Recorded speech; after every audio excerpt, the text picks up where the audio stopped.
At that point, we had decided to have children.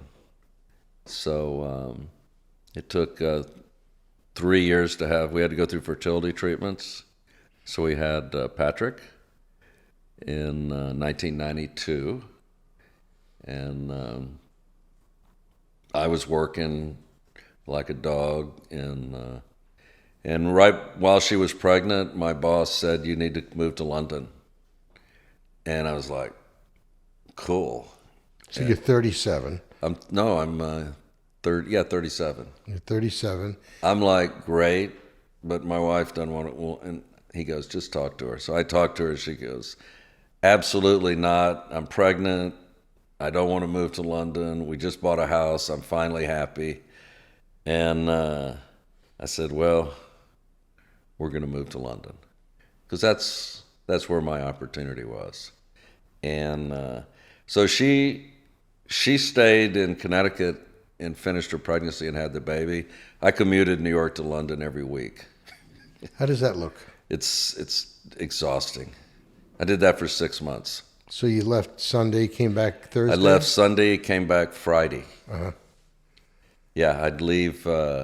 We'd have lunch at 2. I'd go to Kennedy Airport, take the 6:30, land at 6:30, be in the office, go take a shower, be in the office at 8, and then work till 4:30 on Friday, catch the 7:30 back. Yeah. Between the time change and the travel. I did it, but it was insane. Now, I'm curious. I have similar experience with drugs and alcohol. You more alcohol than drugs. Me, probably more drugs than alcohol. But when you're off on your own working in London, there's nobody really minding the store, so to speak. You're not coming home to anybody. Was it more partying in London, or was it about because of work you just couldn't? I didn't drink during the day. And in London, London's pub culture. So you'd work, and then at 6, you wander down to the local, right? Have a few pints, grab a dinner. But I wasn't getting blackout drunk. I was drinking after work. Everybody did. You got a lot of your internal work was done in the pub.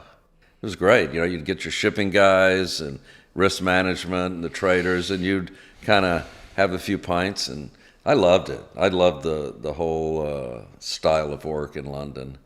But yes, also the work Corey, you were doing. Make no mistake, I drank every day from 21, unless I was sick. But I wasn't. I didn't feel abusive at that point in time, and the work was fascinating. And you were functioning well. You were doing a good job. I was doing a great job. London's, we moved physical ships around the world. So sitting in London, Greenwich Mean Time, you overlap every working day in the world.